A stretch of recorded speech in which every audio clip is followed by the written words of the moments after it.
Scholars are unsure of the origins of origami. It could have started in either Japan or China with linen or leather folding. Paper was invented in China in 105 CE. The first mention of origami is in Japan in the 1680s. In the United States, origami was first popularized via television and books by Lily Oppenheimer in the 1950s. She helped found the Origami Center of America in New York City, which is currently a part of the Natural History Museum. Today, origami is used in many different areas, such as product design, which is this folding kayak, and also in space exploration, like this amazing folding solar array.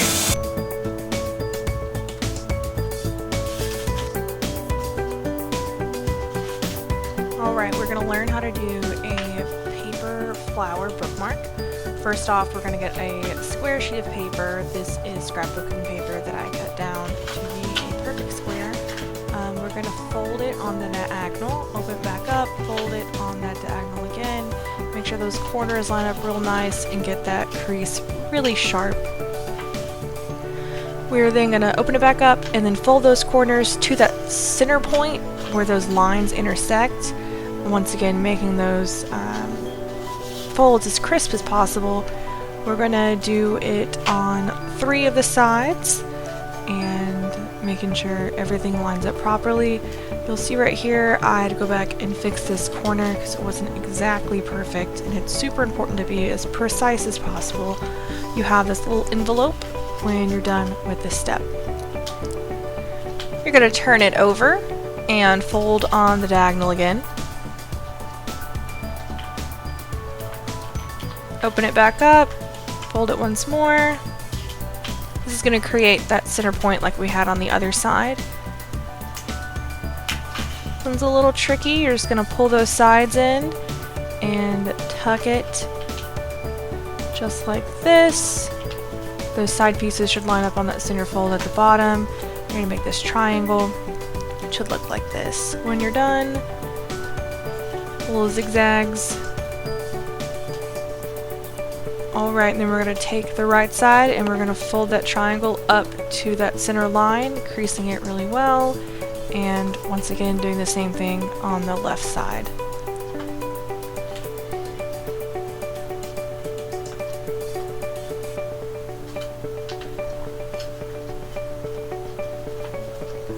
Alright, so we're going to grab this piece that's tucked right here and pull it down. Be careful not to crease the bottom part, that's not what you want. You're actually going to grab this corner part and tuck it right there. And there's no like pre-folded line, so it's a little difficult, but you're going to want to line it up to that center part. Take this part that's kind of floaty out there and you're going to line it up to the center and see how it lines up nice on that corner right there. Alright, so you have the start of this pinwheel pattern. You're going to do a similar thing, not exactly the same thing, on the right side. You're going to pull this down, and instead of tucking it over, you're going to tuck it behind. And it's a little bit more challenging because there is more paper here that you're having to manipulate. You're going to tuck it behind, and then this part, once again, you just tuck it behind, making sure you're lining it up on that center fold right there. And it lines up nicely on the corner. Make sure everything is crisp. So you could stop here, but we're going to keep going, and it creates this nice accordion little fold. Get everything all nice and flat, and then come back for the finishing touches, which is folding those corners just the tiniest bit on those corners. You're going to fold it behind, and this is going to increase the petal effect.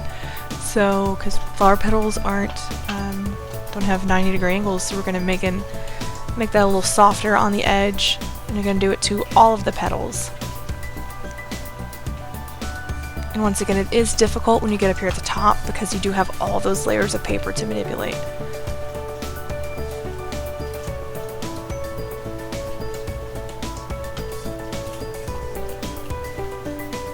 There. And then you're left with this flower bookmark.